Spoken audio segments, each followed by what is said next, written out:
আমি শ্রাবণী আর একটা ভিডিও নিয়ে চলে এসেছি। তো আজকে সোমবার, আজকে আমার ছাদে নীল ফুল, অনেক ফুল ফুটেছে। প্রত্যেক দিন ফোটে, তো আজকে যেন বেশি ফুটেছে। তা আজকে ফুল তোলাটা তোমাদের দেখালাম না গো। আজ তুলে নিয়ে এসেছি সকালবেলায়।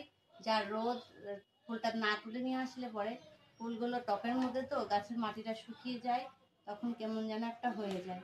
তাই জন্য সকাল সকালে গিয়ে আগে ফুলটা তুলে নিয়ে এসেছি। দেখো কত ফুল হয়েছে আমার ছাদ বাগানে। তো আরো অনেক ফুল আছে।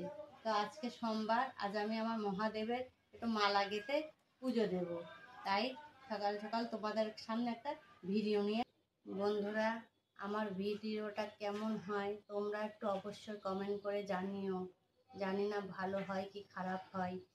তো আমার সকালে উঠে কাজ সেরে স্নান করে আমার গোবিন্দর পুজো দিয়ে আমার সারা দিন শুরু হয়। তো আমি এইভাবেই আমার দিন যায়। তো আজকে তোমরা যদি সাপোর্ট না করতে, আমি একটু একটু করে এগোতে পারতাম না।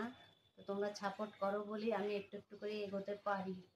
তো তোমরা অবশ্যই আমার পাশে থেকো, আমাকে একটু সাপোর্ট করো। বন্ধুরা বলো, আমার নীল ফুলের মালাটা কেমন হয়েছে তোমরা একটু জানিও। দেখো কত সুন্দর নীল ফুলের মালা গেঁথেছি, মহাদেবকে পরিয়ে দেব।